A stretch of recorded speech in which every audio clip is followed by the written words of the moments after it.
Choujin X Chapter 41 Part 4. Now we have finally reached the conclusion of the fight against Palma, as well as what I believe to be the conclusion of Volume 7. So I actually want to start this video off with what I think may happen next. Now, although our trio being, of course, Ellie, Tokio, and Azuma, they have came together and highlighted some of their team chemistry in bringing Palma out of her chaotic state. And let me just remind you, this is just their infancy, right? This is the infancy of what this trio could be, because they haven't really spent much time together since the time skip. And on top of that, I don't even think that they have been Choujin for a full year. But with that being said, man, Palma, I do not believe that she is fully out of the woods. I mean, yes, she is no longer in a chaotic state, but we've seen that cliffhanger. And I believe that this next volume, Volume 8, the next time we get a chapter of Choujin X, I believe Palma's life may be compromised. I believe she may be getting took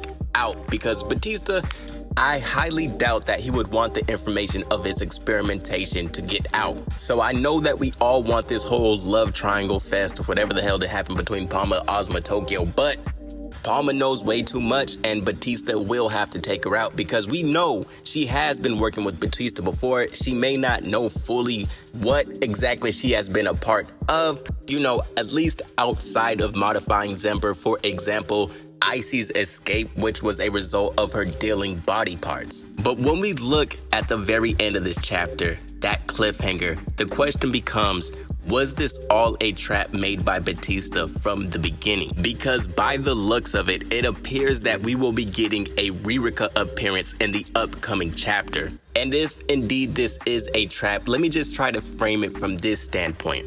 Now, we all remember this panel of Batista sitting on the roof on the night of the Zember trial as if he was already anticipating something, which makes me believe that Palma may have been set up to fail purposely. So now in retrospect, it was not Zember which was being tested, but Palma who was being experimented on. Now Batista, we know he is not a fool. His nickname is the Pharmacist, and he has created Zember. So I believe that he already knew what would happen to Palma, which brings me to the involvement of Tokyo's original mission and Ririka.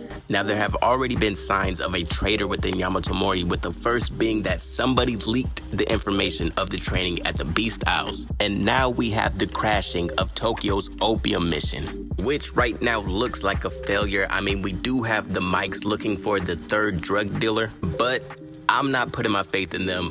I do not believe that they will come across successfully. And who's to say that they will not be popping up in our next chapter in the hands of both Ririka and Ricardo. Now, as stated earlier, I do believe that we will be seeing Ririka in the next chapter, because at the end of this one, I believe that those were paper birds flying around. And if indeed this was a trap, then Ririka's role is to capture a wounded Tokyo. Now, lastly, if all of this was indeed calculated by Batista, that would mean that Palma has served her purpose, not necessarily for the whole story, but definitely for Batista. Even when we take a look into the results of the experiment, the zombie Choujin were solely linked to Palma. Once she was stopped, the zombies ceased to function, which could also point in the direction of Palma being a trap and bait for Tokyo to be weakened by. Otherwise, this new Zember formula is useless unless 1, Palma is alive, or 2, she is constantly in a chaotic state. Now, as for the actual battling in this chapter, right, we've seen a lot of growth between all three of our characters, and not just any type of random growth, but growth that was already anticipated since the training on the Beast Isles. Beginning with Ellie, off the rip, we are hit with her Poop de Loop special, which acts as a whirlpool, trapping all the zombies. But my favorite move by her is when she kicks these 2 zombies, sets them on fire with her feet, and then at a snap of her fingers, uses those flames as an explosion. And this panel right here just goes to show you that they are still in their early stages when it comes to learning each other's movesets. As of right now, Tokyo is watching in awe, so imagine when these 3 really start to build that chemistry and choreograph moves together. Now, there is some evidence of baby steps, especially between Azuma and Tokyo, because trust is being built. They have spent some time apart. There's been some cold shoulder going around, and we see in this page right here where Tokyo reaffirms, okay, Azuma is someone that I can rely on. Now, as for Tokio, we see that he has gained more control over his full beastification. In this chapter, when he goes full beast, we see that he has a full cape now, whereas in previous chapters, that cape would have been a shaggy little baby rug or something like that. The only other times Tokio was able to manage a full cape were the 2 times where he entered a chaotic state. The first being his fight against Azuma, and the second his fight against Zora. Now, as for Palma, we were correct about the eye. However, it was not a plain propeller, it was a propeller for a windmill. But one thing about Palma that I didn't even notice, and I do have to give a shout out to WitChat and Happy Monkey BLR on Reddit, because they had pointed out that Palma had seen a silhouette of Tokio with wings, but this is after the fact that Tokio had already reverted back to his human form.